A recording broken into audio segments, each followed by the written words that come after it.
Du bois énergie, ces populations de la communauté rurale de Bagadadi en trouvent en quantité suffisante dans ce massif forestier de Kandiator. Une formation naturelle de près de 55 000 hectares cartographiée et délimitée avec un inventaire détaillé du potentiel forestier.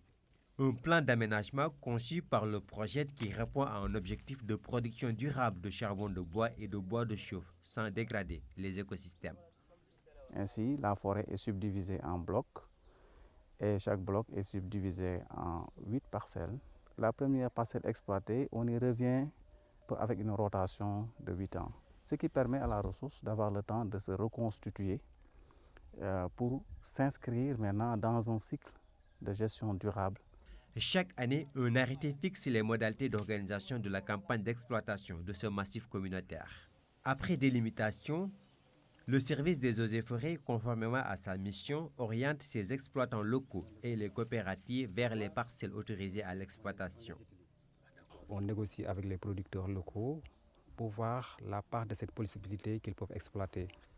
Et le reste de cette possibilité est contractualisé avec les exploitants externes. Une fois que ce travail de négociation est fait, il y a un travail maintenant d'organisation qui se fait au niveau des parcelles qui doivent exploiter.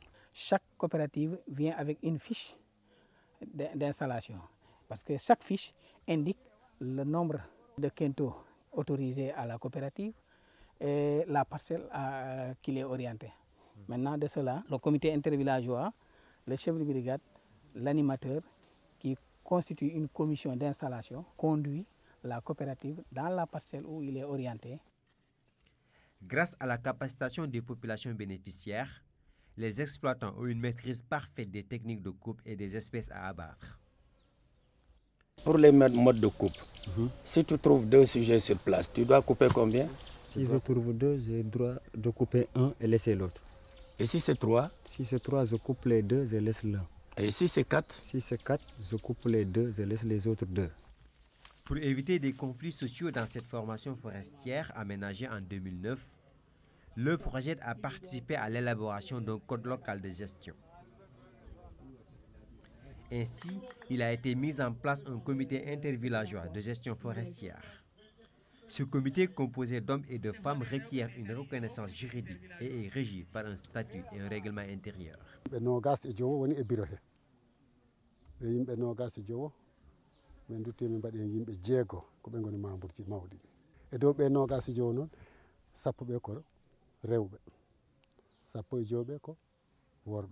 Dans le souci de renforcer les conventions locales de gestion forestière, un comité de bloc est mis en place. Amadou Baldé est membre de ce comité. Qualité de surveillant, il effectue 2 fois dans la semaine une patrouille pour veiller au respect des normes d'exploitation de la forêt définies dans le plan d'aménagement.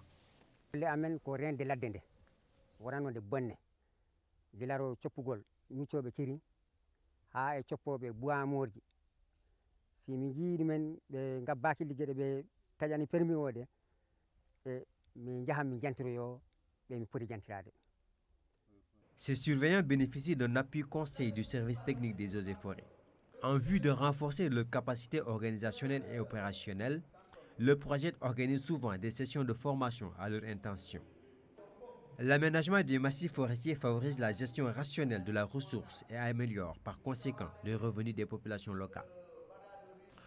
Première fois, je suis auto.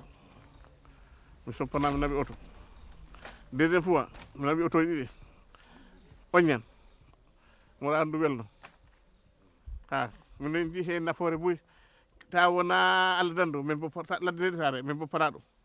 Le partage des recettes tirées de l'exploitation de la gestion se fait suivant une clé de répartition adoptée par le CIBGF, les collectivités locales et l'État. 40% sont destinés au fonds d'aménagement, 40% au conseil rural et 20% au village gestionnaire. Chaque 3 mois, il y a une forte somme qui est versée au niveau des caisses des 3 collectivités locales. Dans ma communauté rurale, j'ai pu réaliser 25 mini-forages, c'est-à-dire on demandait un apport de 150 000 par mini-forage. C'est avec cette somme que j'ai pu le faire. Cette année, nous avons subventionné la mutuelle de santé à hauteur de 1 million. Au niveau de Djalambere, là-bas aussi, le PCR a pu construire des classes. Au niveau de Favakourou, il y a le PCR aussi qui a pu réaliser des puits. À travers ces aménagements, le projet, dans le cadre de la décentralisation enclenchée par les pouvoirs publics, cherche à consolider les arrangements locaux autour de ces formations forestières. C'est des formes simples de gestion qu'on est en train de promouvoir et qui permettent quand même de garantir une bonne gouvernance, par une réduction des comptes, de faire des renouvellements périodiques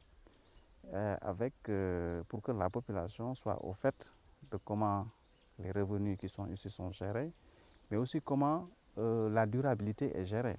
Une meilleure appropriation des règles de gestion des ressources forestières par les populations locales permet d'assurer la durabilité et surtout la viabilité de ces aménagements.